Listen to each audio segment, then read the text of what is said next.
वही दिखा रही जो अरे एक मिनट चुप रहो।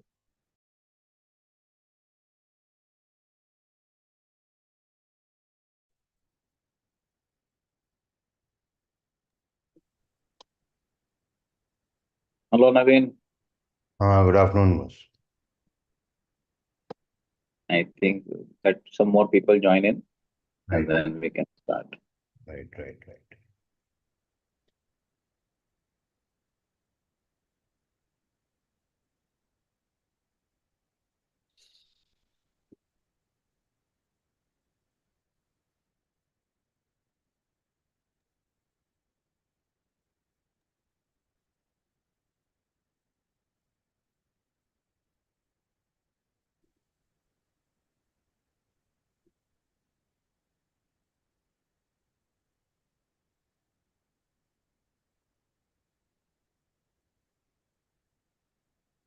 What we can do, we can start. People will keep on joining, so they keep on joining sometime five to one.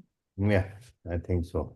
So good afternoon, everybody, and on behalf of Indian College of Physicians, I welcome you again for the next lecture in this series for the diabetes diploma course run by the ICP. And we all know that we have discussed about the background of diabetes, the classification, diagnosis, and management. And we are right into the complications of diabetes. And last two classes have been on that only the microvascular and the macrovascular classifications. And not to forget that infections are the very common problems which are encountered by diabetics, whether it is type 1 and type 2, and they play a major role in morbidity and mortality of diabetes, leave aside the chronic complications. So, on one hand, the Indian population who is suffering from diabetes is riddled with chronic complications, but at the same time, the infections being so high in the Asian subcontinent, so they are puzzled with infections also. So today the class will be taken by Dr. Naveen Kishoria, who is the senior professor and head of the department at SN Medical College, Jodhpur, which is a prestigious government college of Rajasthan.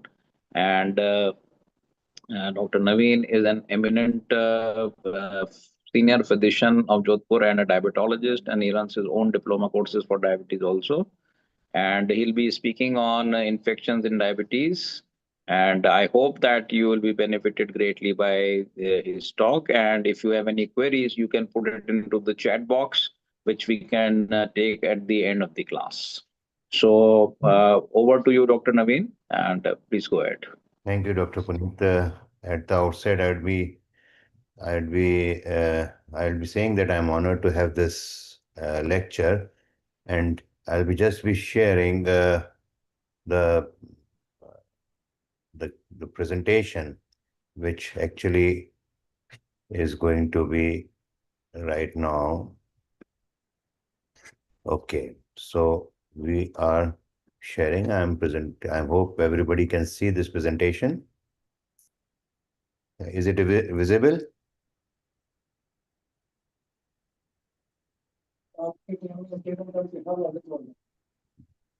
Yeah, Dr. Puneet, is the presentation visible?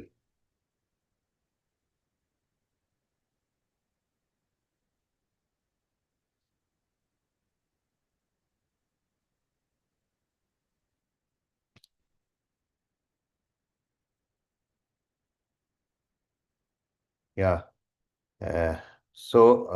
Today's class or today's presentation would be on infection diabetes. Just tell me if you can see the screen of the presentation on your screen. Yes, sir. Okay. So let us go ahead. Since diabetes has now been proven to be a major epidemic in our country and is continues to do so for last so many years and it's not going to slow down. We need to understand we're already on the brink. We have already had many classes now. Today's will be focusing on infections in diabetes.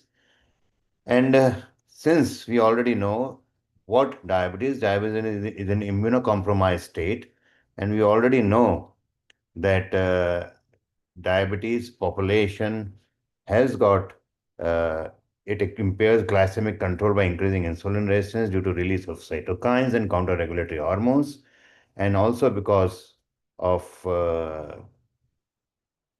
just take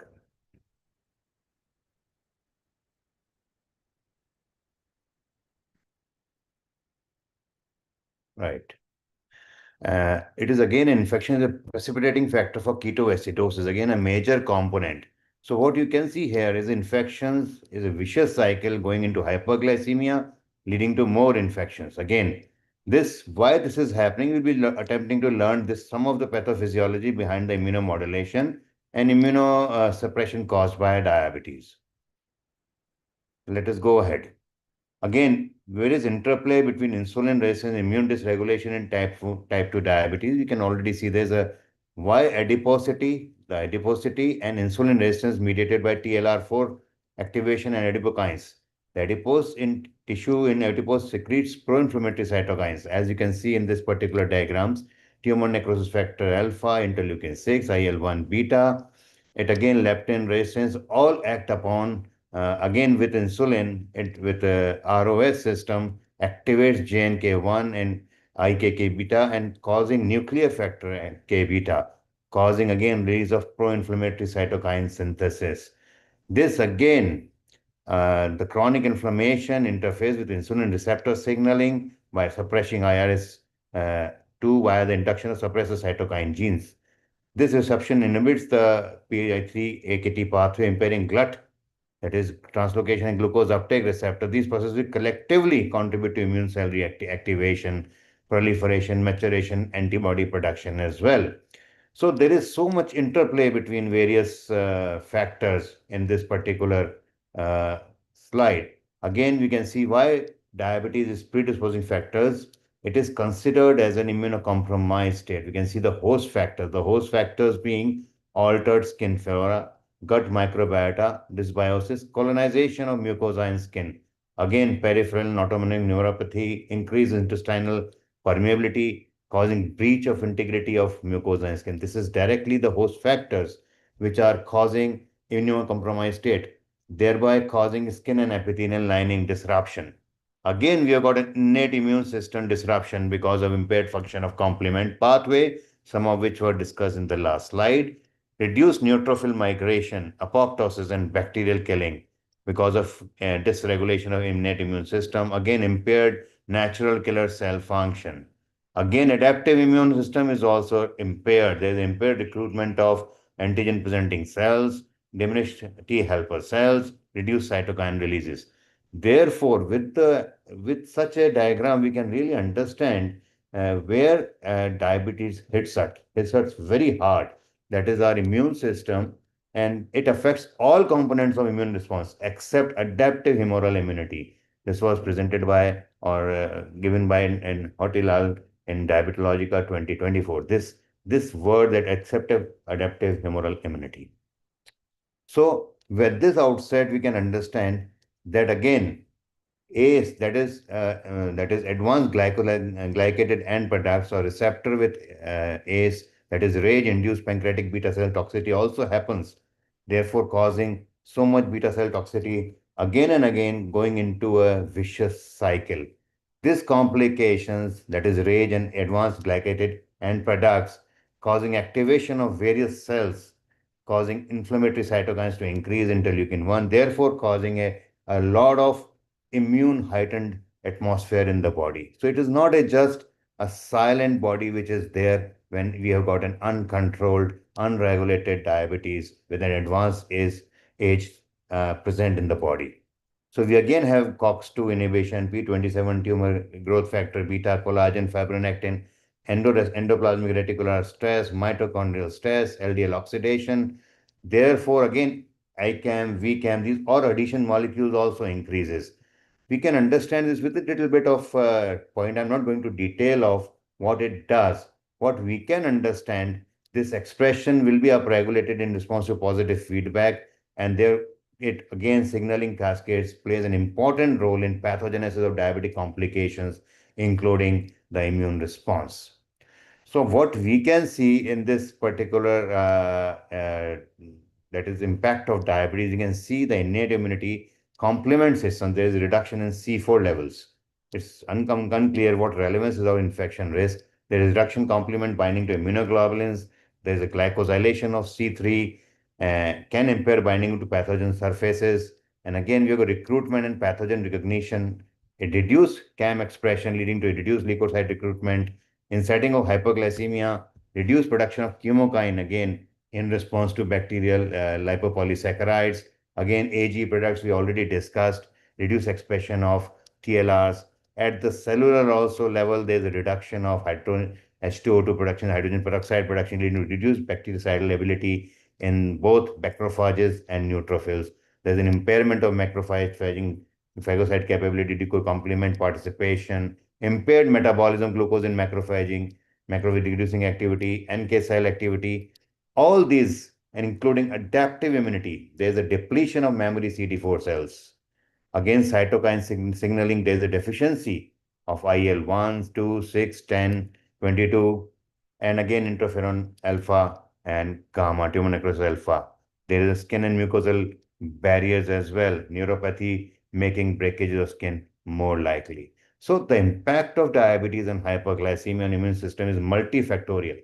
So when we talk about infections, the body is already ready for such infections. It has been made ready, or the readiness is because of all these factors which I have just enumerated, and the complications by age, and that is advanced glycosylated end products, and the complement system, recruitment, cellular dysfunction, adaptive immunity, as well as skin and mucosal barrier breakages.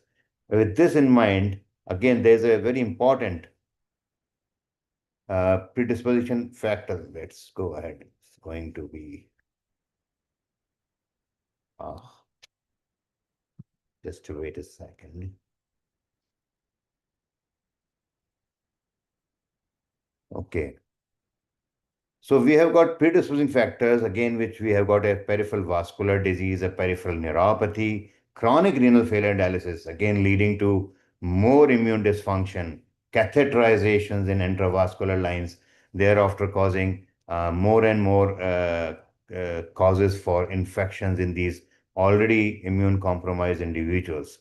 So the stage is set, the host factors are set, the interplay of microbes are just remaining. They're just wanting to come to this particular person who is an uncontrolled diabetic.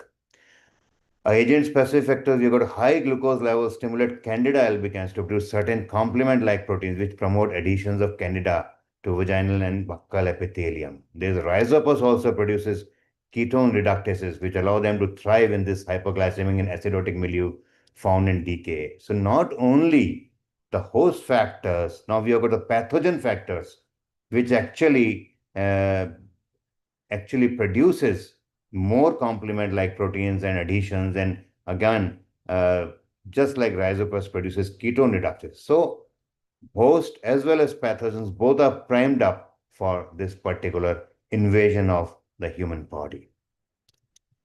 Again, a very important role is played by the foot infection in diabetes we'll be discussing. It's a common initiating event that results in limb loss.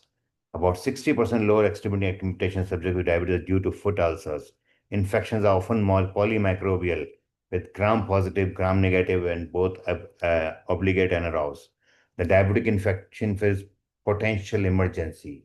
And all of us definitely know what happens when a person with diabetic foot comes to our clinic, and more so when that diabetic foot is infected. We'll be seeing certain examples of it in a few moments from now. So not only Candida, rhizopus, we've got multiple organisms.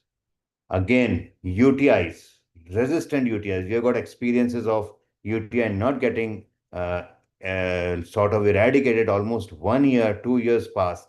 These patients are not able to eradicate their infections, causing lot of morbidity and lot of wastage of money to treat these persons. Simple cystitis can go into become pyelonephritis, then go on to become renal perinephric abscess formation. Respiratory tract infection, Staphylococcus aureus becomes the most common cause in this particular group of patients. Gram-negative pneumonia, unheard of previously, are being seen nowadays in these patients. Lung abscesses, tuberculosis. We'll be talking especially about tuberculosis a little bit later on. Again, skin and soft tissue infections, surgical wound infections, foot infections per se are again very important.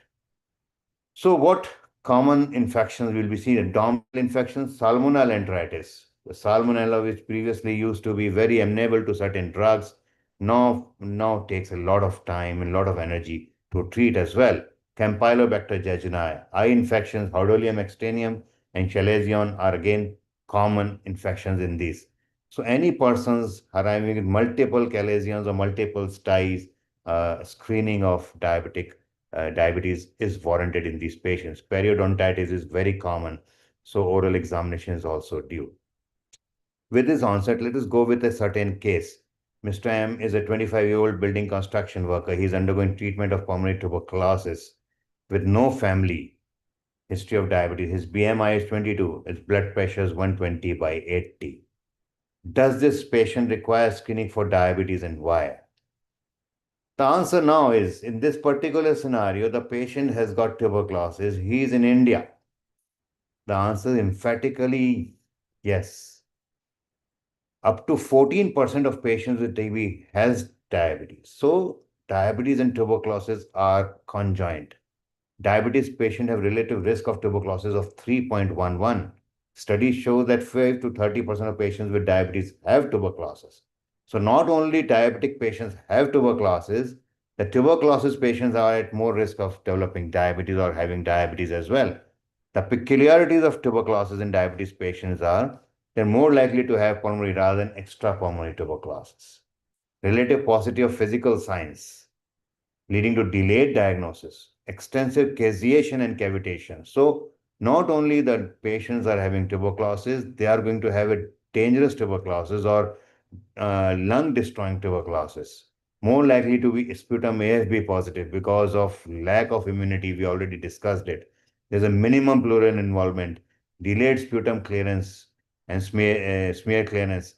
Again, treatment, relapse, failure, reinfections are more common, more so in these patients who don't have adequate treatment for diabetes and tuberculosis both. So again, insulin is a drug of choice. When we talk about infection in diabetes, please remember that it is going to be insulin no matter whatsoever drug the patient was on previously. We have to start that patient on insulin till his infection is controlled. Because of rapid improvement in glycemic control, it helps in correcting cachexia, a very important component of uncontrolled tuberculosis and diabetes both. It helps in the healing process. Oral antidiabetics, again, why they should not be usually used? They can interact with antituberculous drugs, and specifically rifampicin, and thereby causing either more clearance because of activation cytochrome system and should be only used in mild hyperglycemia. And that is again, INH can worsen the neuropathy which is already there in these patients. So what is important? A very tight glycemic control essential for success of antitubercular therapy in these patients. What about HIV infection? We have been having a resurgence of HIV for the past 1 year. Many factors do have a responsibility, as a responsible for that. But for this particular moment, we'll be discussing with diabetes. It is not considered a risk factor for HIV. Surprisingly, diabetics are not prone to more HIV infection than the general population. However, people with HIV/AIDS are more likely to have type 2 diabetes compared to those without HIV infection. And many of my HIV patients are having anti-diabetic treatment because of the antiretroviral therapy. They can predispose. Nowadays, what we are using, that is TLD, does not predispose that much as previously the PIs used to predispose. So both PIs and NRTIs have been implicated in this production of or the development of diabetes. Also, protease inhibitors affect both insulin secretion as well as sensitivity. So when a patient of HIV comes to you with tuberculosis, comes to you with diabetes, please understand it might be because of one of his drug inducer. You may have to change the drug as well. NRTIs produce diabetes by affecting insulin sensitivity as well as lipodystrophy and mitochondrial dysfunction. The strongest correlation is associated with statine. Fortunately, nowadays we do not use statine anymore. Other drugs like pentamidine, again not used nowadays. Incidence of iatrogenic diabetes in HIV patient has been assessed to be as high as 5.72 per 1,000 persons year of follow-up. So again, insulin is a treatment of choice in heart-induced diabetes, except for certain subset of patients who are not on protease inhibitors and on minimum NRTIs. The present regime, which is there, that is TLD, usually we can treat it with drugs also. What about COVID-19? We have been talking about so much that we forget about what went on few years down the line. Diabetes does not increase the risk of contracting COVID-19, in spite of what was claimed when this epidemic was in full flow. However, individuals with COVID-19 have an increased risk for adverse outcome of COVID, such as severe disease, ICU admissions, need for assisted ventilation, and ultimately death. Studies show that poor dynamic glycemic control at admission and a high admission HbA1c are independent predictors of outcome, serious outcome. COVID-19 alone has also been associated with new onset diabetes, hyperglycemia, and worsening of existing diabetes. All these things can we can all say that diabetes per se being an immune activated state, or rather the immune suppressive state, uh, these factors or these pathogens have got a way of really causing increased hyperglycemia, again causing vicious cycle, which I referred to in one of the first earliest slides of mine. Use of steroids, again, a lot of people continue to use steroids because of its very importance in respiratory diseases. It worsens hyperglycemia. We all know the mechanism for that. Again, management diabetes in patients with COVID is similar that for hospitalized patients in general. And individuals with diabetes mount a satisfactory immune response to COVID vaccine and a priority group for vaccination. We all went through this particular phase a few years back. Again, a very rare infections, now not so rare. We have seen them many a times now with onset of COVID as well. We've got malignant otitis externa, rhinocerebral mucormycosis, emphysematous cholecystitis, emphysematous pyelonephritis, emphysematous cystitis. Now, when we talk about emphysematous, it means there's a lot of bleb formation, there's a lot of abscess formations. Necrotizing fasciitis is a very rare and serious complication. Fournier's gangrene. At present, already in our wards, we have got 2 or 3 Fournier's gangrene associated with this disease. We have got again another case study. Let us go. He's Mr. K, 65-year-old, taking treatment for type 2 diabetes for last 16 years. He comes to you with a complaint of severe left ear pain and discharge. You can make out the 7th cranial nerve palsy on the left side. The blood examination is 235 fasting plasma glucose, 357 postprandial glucose, and WBC counts of almost 30,000 per cubic millimeter. The pus culture is positive for Pseudomonas. Now, most of you will remember the diagnosis, which is actually the malignant otitis externa. Now, this diagnosis is a serious nature. If it comes out to be Pseudomonas, pseudomonal infection of external acoustic meatus and skull is usually found in elderly patients with diabetes. Severe pain, discharge in facial, and the features of facial palsy are present. Aggressive debridement is required, which is again a very difficult procedure in this particular zone. Anti-pseudomonal antibiotics like cixtazidime are used. In spite of using anti-pseudomonal antibiotics, a very high mortality is there, even if when it is treated. So it is better we don't see this sort of infections. Again, Mr. A, 45-year-old male patient, has type 2 diabetes for the last 5 years. He's on combination of glimepiride plus metformin twice a day. Recently contracted COVID-19, was hospitalized, at which time he was administered dexamethasone for 10 days. A week after discharge, he presented doctor with headache, fever, anorexia. On examination, there was swelling over eyes and proptosis, more on the left side. He's unable to open his left eye since the morning on the day of visit to the doctor. On examination of nasal cavity, we have all seen this particular patients in COVID-19. A black discharge was found with discharge over the inferior nasal turbinate. His random glucose is 450, HbA1c is 11.4. Now, the important question is not only the working diagnosis, the management. We have again and again went through these sort of patients multiple times during COVID epidemic. And this rhinocerebral mucormycosis is a very, very dangerous organism. It is the infection of nasal cavity and orbit by fungi of gene Albista, Rhizopus. It's found in debilitated patients with ketoacidosis more so. Incidence have increased tremendously in patients with COVID-19 infection, particularly when a lot of glucocorticoids were being used at that particular time. So our information not only gets from older generation, but COVID-19 actually taught us that this infection is very, very difficult to treat. The patient presents with fever, pain, muscle palsy, extraocular proptosis, chemosis. The blackish char is seen over nasal turbinates. The complications are varied, including venous sinus thrombosis, brain abscesses, treatment. A lot of patients underwent surgery in these patients. Amphotericin B was given off days together for 21 days to 30 days. Posaconazole was also tried for months altogether. But even after that, it was very, very high mortality in these patients, essentially giving a diagnosis of death once this patient was diagnosed with rhinocerebral mucormycosis.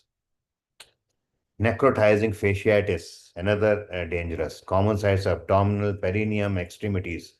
The patient with pain comes with pain and other local signs of inflammation. Initially spare skin and muscle, infection of soft tissue caused by Staphylococcus, anaerobe, streptococci. There are 4 types. Type 1 is the most common, which is polymicrobial. Type 2, a group A, streptococcal. Type 3, surprisingly, Vibrio vulnificus. Type 4 is Candida. Again, diagnosis made by necrotic center of the lesion culture. And treatment is again a lot of surgery, debridement, broad spectrum antibiotics. So necrotizing fasciitis is again a rare infection in these patients. Fournier's gangrene, like I tell, we are already having 3 patients of Fournier gangrenes at present. There's a necrotizing fasciitis of perineum, scrotum, and penis. And mind you, it's not only difficult to treat, difficult to basically operate upon, they're also difficult to eradicate. The causative organism are E. coli, Bacteroides, Streptococcus, Staphylococcus, Pseudomonas, you name it, Proteus. The patient presents with scrotal pain, swelling with systemic toxicity. There's a sloughing of scrotal skin, which is a shameful exposure of direct testes, spermatocords, and epididymic. It's surgical emergency. The treatment is unroofing of lesion, broad spectrum antibiotic. Orchidectomy may be needed rarely, and mortality continues to be very, very high. So again, a very important, little bit of important case. There's a 46-year-old Mrs. P. She has type 2 diabetes on OHS. She complains of fever for past 3 days, vomiting, abdominal pain, and dysuria. The patient is toxic, febrile, dehydrated. There's a severe tenderness over the left renal angle. Now, most of you will agree this is not very rare, it's very common. Her urine shows plenty of pus cells, pus cast. Cast being important to be understand that cast originates from the kidneys. Urine for acetone is negative. Fasting glucose is 268. Urea is 52. Creat is 1.4. At this age, it would be almost stage 3 or 2 or 3 CKD when EGFR will be calculated. Her total white blood cells are almost approximates 40,000 per cubic millimeter. The working diagnosis is very clear. We are not now facing a possible pyelonephritic kidney. And what investigation we'll see, what is the line of management? So emphysematous pyelonephritis is a necrotizing infection of renal parenchyma and surrounding tissue, exclusively found in patients with diabetes alone. Female preponderance. Causative agents are E. coli, Klebsiella. We have got a gas fermentation of glucose. That's why it's known as emphysematous. Diagnosis is radiological demonstration of gas. Management again, broad spectrum antibiotics. We have got percutaneous drainage of pus as well as nephrectomy at times to really rid of the infection in this patient. So till now we have been able to see a relatively lot of patients with serious infections. Importantly, rhinocerebral mucormycosis, a difficult diagnosis, but definitely a diagnosis which needs revisitation, confirmation, because once we have diagnosed mucormycosis or emphysematous pyelonephritis, serious action needs to be taken. Or even Fournier gangrene is very much diagnosed directly by, by appearance as well as microbial system. But emphysematous pyelonephritis, mucormycosis, these are diagnoses which almost uh, has got some serious morbidity causing to the cause to the patients. So if what happens to diabetes when we have got these infections? Remember that infections and diabetes are a vicious cycle. So glycemic control tends to deteriorate during infection.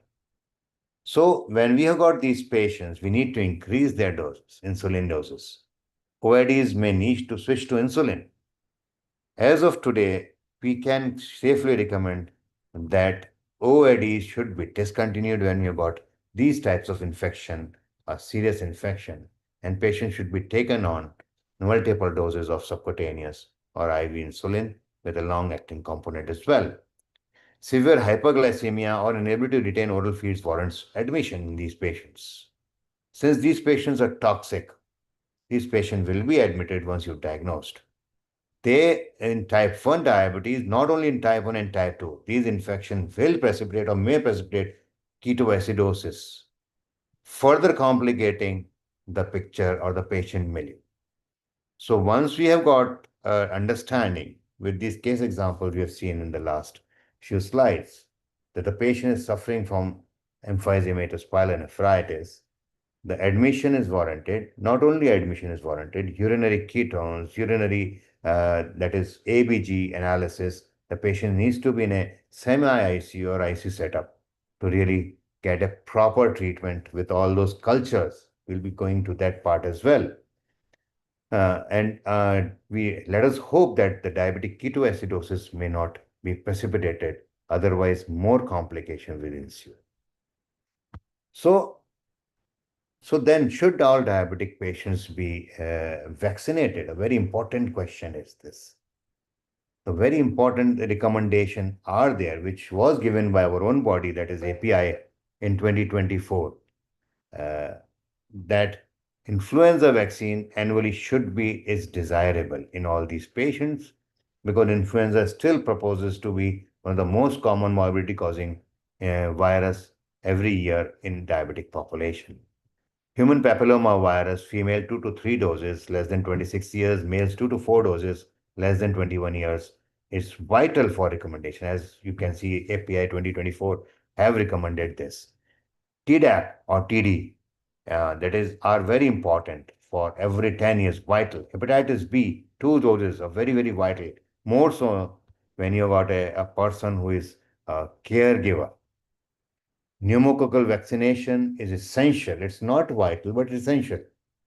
As a rule, we always try to give all those patients who have got a little bit of lung compromise with type 2 diabetes or type 1 diabetes.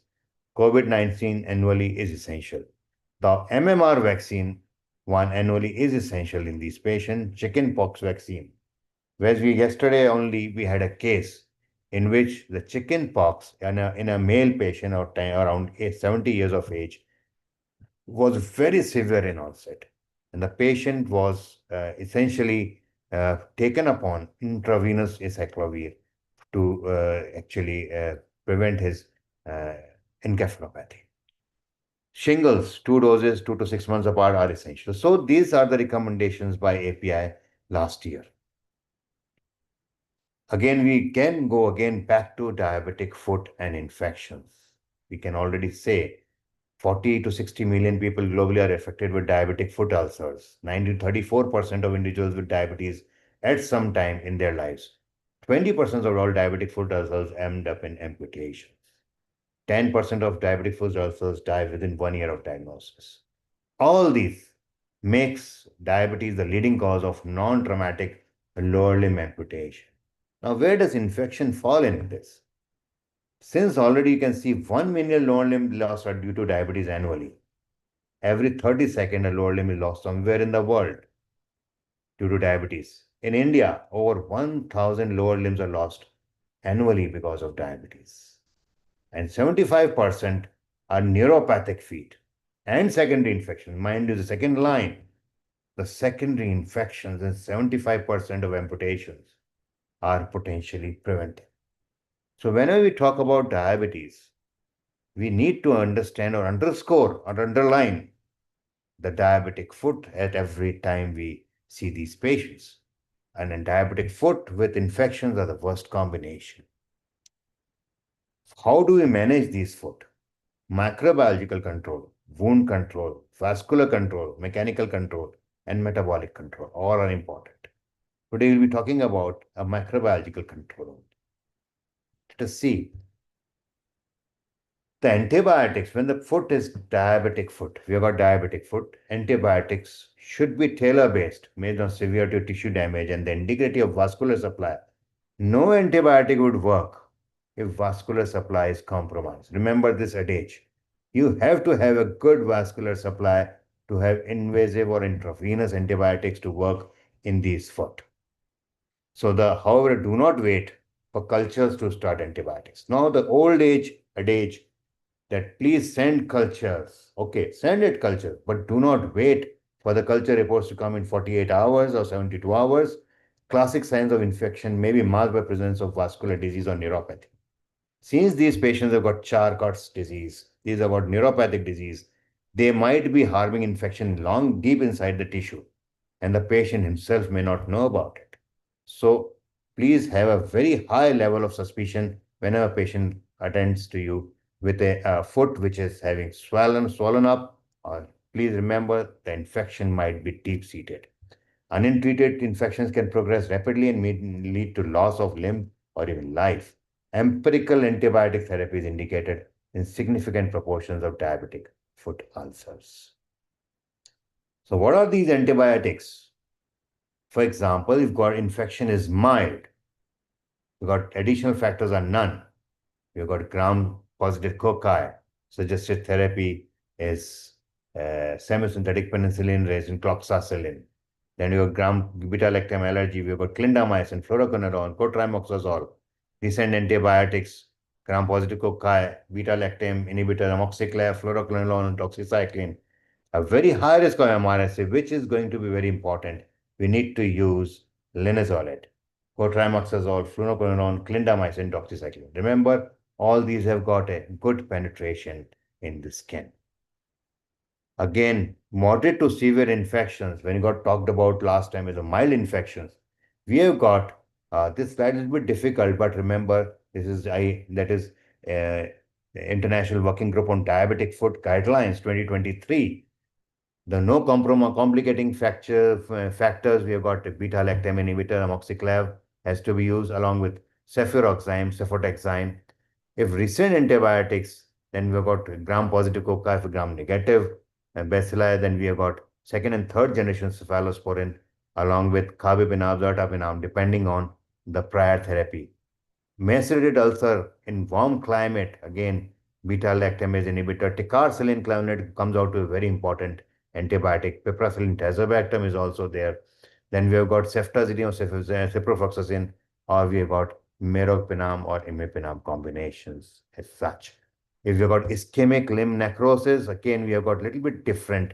Along with, that is ertapenem, we may have cefotaxime, we have got metronidazole to be added in these patients. And MRSA risk factors are there. We've got substituting with glycopeptide, that is vancomycin. Teicoplanin. Teicoplanin is very commonly available now in our hospitals, and it has to be used in these patients as soon as possible. Risk factors of resistant gram-negative bacilli, we have got carbapenems, ertapenem, meropenem, and imipenems to be used, and ciprofloxacin are added upon, including aminoglycosides. So ultimately, the tissue culture or the culture of the foot, that is ulcer, will dictate the particular organism and the resistance pattern. But initially, we need to understand, unless we act fast, we will lose the foot, the limb, or even the life. These are certain photographs. We can see superficial infections, shallow ulcer without purulence, compliance with good support system, metabolically stable. patient. Moderate to severe insulin, we can see deep tissue reaching the deep tissue. There's a purulent discharge, again with the cellulitis, necrosis and gangrene have already ensued. We have gone now, we can see the extreme right of your screen. We have got osteomyelitis, this whereby exposing all those tendons and brain and metabolic instability, poor compliance, lack of support system. All these patients are very much around you. You just need to understand all these things. We have got severe osteomyelitis also. You can see the radiograph in this particular person. Got a bone infection. When you got such sort of picture, it is almost very, very difficult to save the limb in these patients. And then let's go with another case. 64-year-old lady is admitted with a history of ulcer, discharging pus from big toe, swelling of right foot and leg, and fever of 1 week duration. She has a type 2 diabetes for 15 years on OHA. As you can see, she has diagnosed to have uncontrolled diabetes with cellulitis leg and sepsis foot. She was treated then. Remember this, what we are saying. Along with OHA, insulin was added, antibiotic based on the culture, her fever subsided, swelling decreased, diabetic status and ulcer foot controlled. And other supportive measures, she was discharged with OHA. So this sort of patients are very simple. They can actually be treated outside your area. We don't need to really debride every patient, but a high index of suspicion should be maintained to all these patients to really whether they can go into sepsis or they can go into deeper infections as well. So please don't hesitate to initiate insulin during therapy during sepsis. Insulin becomes life-saving. And why we are saying, because after all, what we do have in controlling these patients. So what about metabolic control? Metabolic control is even more important. Monitor blood glucose every 4 hours. In patients on OAD, switching over to insulin injections will be needed in most cases. Increase insulin dosage to cover persistent hyperglycemia. Maintain adequate fluid intake. These are classical sepsis guidelines in any patient of diabetes. Has to be followed in these patients also. So the flow chart in these patients, diabetic foot infection is suspected, neuropathy, examination for neuropathy, angiopathy. If there is limb or left, care could be done. If yes, hospitalize. Team approach has to be done. Vascular insufficiency, yes, most of them will have. So vascular CTVS consultation is important. They might revascularize the patient's foot and then it would be limb saving as well. If it is no vascular insufficiency, is there necrosis, gangrene, osteomyelitis? No, then treat with antibiotics for 4 to 8 weeks. If yes, surgical consultation with microbiological workup with cultures, deep wound culture, bone culture, debridement or amputation will be required. If bone culture is positive, guided antibiotic therapy for more than 6 weeks. And remember, it not 6 weeks, at times it takes almost 2 to 3 months of treatment in these patients. If there is no positive in the bone culture, debridement and short course antibiotic therapy will be sufficient. So we've been talking about last 4 or 5 slides about only diabetic foot. It is important to highlight because being vascular insufficient, diabetic foot continues to challenge the diabetologists all around the world. And we more so in India because of the habits which we propagate, that is walking barefooted. That's what is most important in these patients. What about skin infections? We've got many skin infections in diabetes as such. Most often we can see cellulitis associated with deep vein thrombosis. In an obese patient in which a diabetes is a part of obesity syndrome nowadays, there are so deep vein thrombosis. We can see intertrigo. Many of you will have many patients intertrigo. We can see oral candidiasis also. Regularly we've been seeing balanitis, vulvovaginitis. These may be the presenting features of diabetes and associated most likely with poor control of sugar. With the onset of nowadays, with the onset of SGLT2 inhibitors, balanitis seems to be a little bit more seen, but still so we have to understand this is very common. Candidiasis is very common in poorly controlled diabetic population. You've got fungal infection of nails. Again, now, since these nails are having fungal infections, many of the patients would like to get their nails treated. Again, when we start to treat nails, Acrezio following the age-old and that is antifungal, it will be almost 5 to 6 months before they can be treated properly. Okay. Again, sepsis you can see because of lack of hygiene. Even insulin injections may lead to sepsis because of the poor use of a poor proper technique of use of insulin injections. So all these cases which I've been highlighting really points towards one thing. Do we have something more to really having a boost of immunity to these patients? Can't these be prevented? Treatment is fine. But do we have in our repertoire any immunomodulation? I mean, any way we can increase the immunity of these patients? A lot of literature was searched, and we can really have some sort of closure by saying that there are some immunomodulating therapy. There are data showing that use of GM-CSF induces differentiation of monocyte that is macrophage nucleocytes from marrow is able to assist in foot infections healing. While a subsequent meta-analysis did not show that the use of GCSF was able to significantly impact the resolution of healing, but there was a reduction risk of need for amputation and surgical intervention.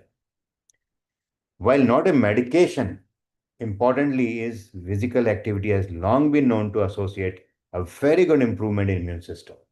So when you are having these patients, please emphasize from the outset that physical activity, physical exercises definitely boost your immune system. In diabetic rats exercise was able to improve the neutrophil and lymphocytic count significantly.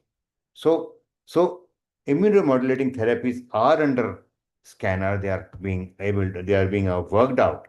But at present, we cannot say that we have got much to offer. Anti-hyperglycemic agent associated with reduced risk of infections. We have two that is anti-hyperglycemic agent. One is insulin. Insulin actually, the T cells in vivo which lack insulin receptor are unable to proliferate and produce these cells. Chemotaxis in PMNs impaired in diabetes is restored with glucose and insulin. So insulin again is a immunomodulator in these patients. And therefore, we can say that metformin again, why metformin is considered with a reduced risk? It increases the number of tumor infiltrating lymphocytes and improves cytokine production. There's a restoration of production of memory T cells from effector T cells. So at present, we have got the two drugs, anti-hyperglycemic agents, which can actually act as an immunomodulator or immune boosting agents. So just to conclude this particular lecture, we have seen diabetes having a lot of infections. There's so many rare infections in diabetes. We just touched the surface of infections in diabetes. Diabetes significantly increases infection risk, requiring a comprehensive and major detailed understanding of pathogenesis. Remember, we have to know the microbial pathogenesis, common and emerging infections, and effect a very important management strategies. It's a teamwork. You have to have a good dedicated infectious disease specialist. If the patient is very serious, you have to have a very good team of microbiologists supporting you for diagnosing and a very good supporting staff with all those management of hyperglycemia as well to really treat these patients. At the outset, at last, I'll say that living with diabetes requires courage, determination, and a positive attitude, said by Jamon. Thank you.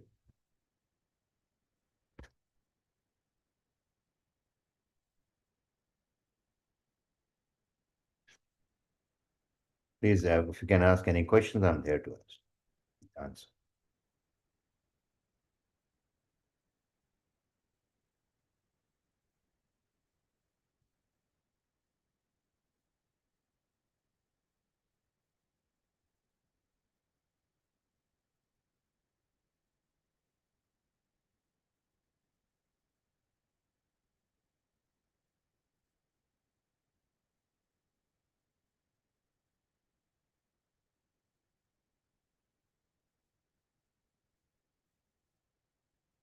Okay, so we have got a little bit of questions coming around. Yeah, are there any specific biomarkers to predict the risk of severe infection in diabetes?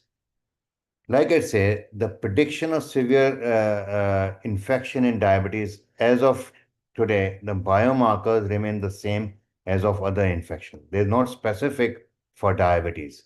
There's no prediction as such. We can really do not predict. Obviously, as in normal infections, procal and the markers for sepsis are the same as in diabetes, not so. And uncontrolled diabetes, yes, when we can think about diabetes as a disease, uncontrolled diabetes itself is a marker for severe diabetes, severe infections. Routine measures, there's a question by Dr. Salteja. What are routine measures to be taken to prevent diabetic foot? Yes, very important and very valid questions.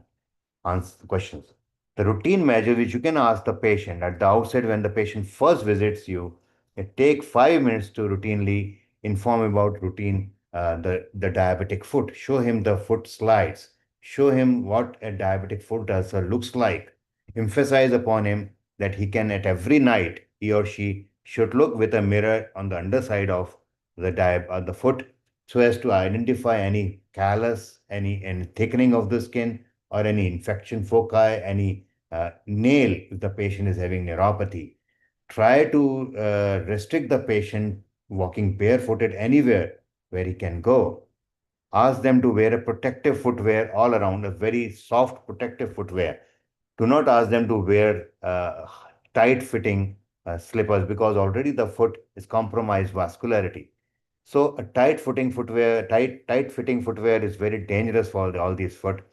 And more so over if something like callus is there, most of the patients try to cut it off themselves. Please discourage those that calluses need not be disturbed. We can use it later on, use appropriate footwear. If at all the patient's calluses or bunions are not getting better, you can refer them to a specialist podiatric care, to a specialist footwear, so that patient does not suffer from a diabetic foot ulcer or a Charcot joint or even infection of the foot. So footwear for diabetic foot there is an entirely separate class we'll be discussing later. But yes, it should be loose, should be covered from all the three sides, and it should be preferably cloth material so that it should not be leather. It should not have any undulation inside so that the foot is relatively comfortable and lies played out rather than tight fitting. Okay, risk of severe infection is different in different types of diabetes. Now, the very important question. Now, when we talk about type 1 or type 2 diabetes, or in other types of diabetes, remember that type 2 diabetes at the outset will come with some sort of already micro and macrovascular complications. And the patient might be renally compromised, which again makes them more susceptible for infections. Routinely, type 1 diabetics are not initially susceptible to infections until and unless their sugars are very, very high. So, type 2 diabetics, we need to be worried because of their coexisting diseases, atherosclerotic diseases, peripheral vascular diseases, neuropathic. Even when you have type 1 disease with neuropathy, you have to be more careful in this case. Treatment of Candida intertwining on diabetes. Yes, a treatment of candidiasis, very important question again. Now, Candida nowadays initially was very susceptible to fluconazole. Still is. So, for example, you've got a banana pustulitis or vulvovaginitis because of Candida infection, simple fluconazole and a clotrimazole cream should work out on these patients. But nowadays, we need to use a little bit higher on, moving on to itraconazole, 200 milligram BD for at least 7 to 10 days. Okay. Yes. Will we give all diabetic patients the vaccines we have discussed? Or some vaccines? We have already, remember, I've already mentioned some are vital to be given and some are essential. It would be good practice to give all those vaccines to all those patients. If you got a patient, please try to give all those vaccines mentioned when we have in the lecture in the PowerPoint slide. it is always better to give all those vaccines mentioned. Any other question, please?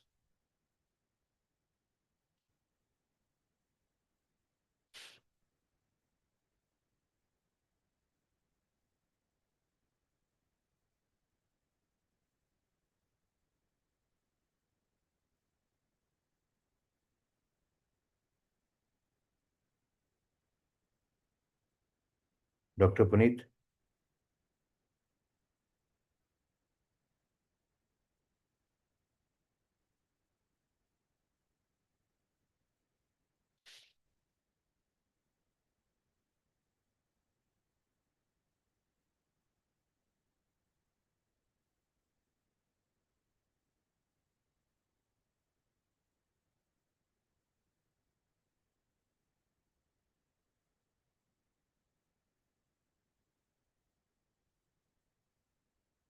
Okay, any other question?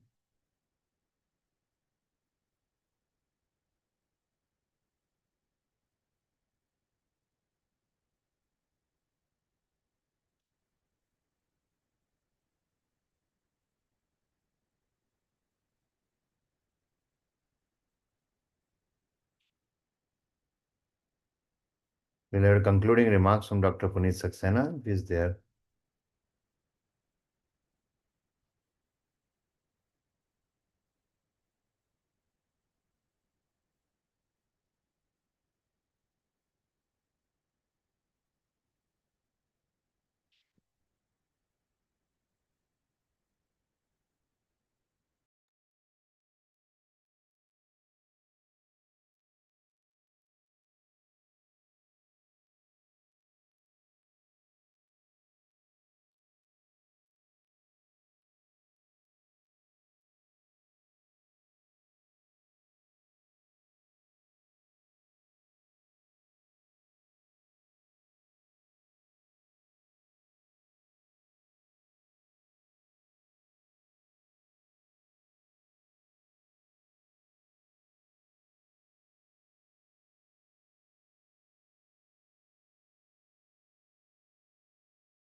Yeah. So we had a nice session, and this I also was listening to and lost contact in last, but so nicely elucidated infections, whether it was tuberculosis or whether acute infections or diabetic foot infections.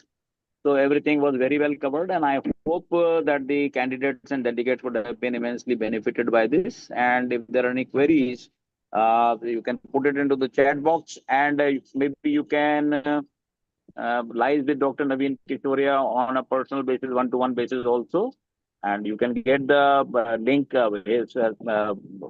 from the organizer. We can provide you that also. So I don't see any. There are few questions, Dr. Naveen, in this. So Yeah, treatment of Candida intervening we've already on answered. diabetics, and then intertivo. Sorry, it's misprinted. There Yes, any specific biomarkers to predict the risk of severe infection in diabetics? we have discussed this, And there Dr. is Now we've what got is the insulin dose increment in ah, infection? So would you like to reply on that? okay. The insulin dose incrementation, yes, obviously, when we have got infections, we like I said, infections causes hyperglycemia, causes more infections. There's a vicious cycle. So there's an incremental dose infection in these patients are very, very much required so that you can see when you have to increase that times almost twice or thrice the normal dose of insulin needs to be given more so when the patients are having sepsis and shock so that steroids are being given. So we need not be worrying about the insulin dose. The once the sepsis is controlled, the drastically the insulin requirement will fall and patient will be again on normal doses. And finally, you got another question. What are the antibiotics against diabetes? Recurrent sore throat. Okay.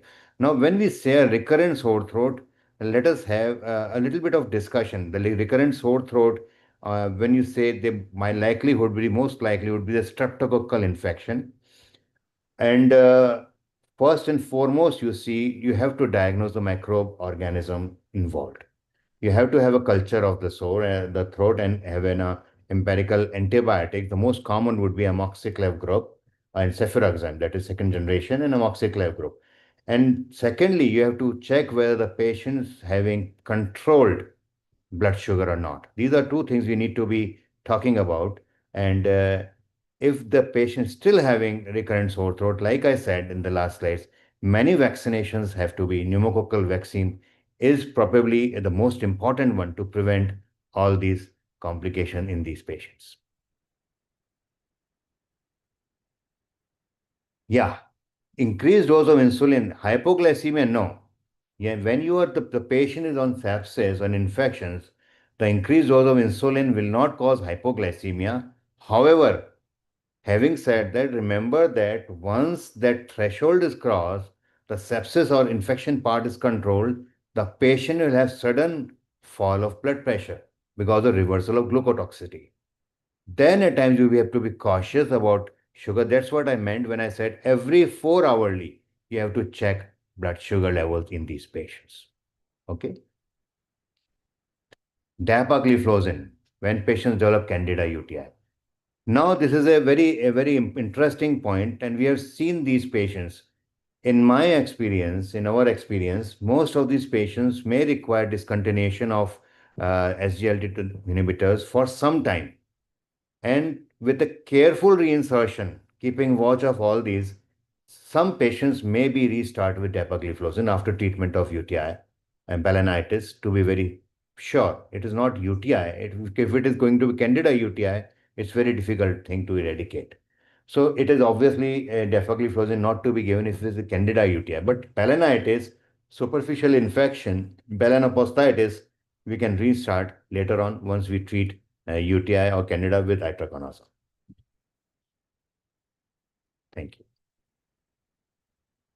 I think we are done with most of the questions, and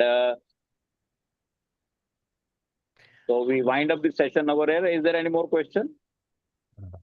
Yeah, bilateral pedal edema without any inflammatory signs with other causes ruled out. What is the treatment? Oh, now this opens up a textbook of medicine, bilateral pedal edema without any inflammatory signs. First, we need to understand what is the cause of bilateral pedal edema, whether it's a nephrotic range proteinuria, whether it's nephrotic syndrome or a cardiac failure, or it's a lymphedema or something basically related with amlodipine. If there is no inflammation, and if there is no disease, most of these will have. For example, if you got a multipara mother having edema during her pregnancy, they will continue to have some sort of edema during their lifetime. If diabetes, whether it's because of diabetes or not, that's not entirely true. They will have because of venous insufficiency at times, and edema can be also in patients without inflammation. So need to rule out the causes of edema rather than looking for inflammation. If there's no inflammation, need not bother in that.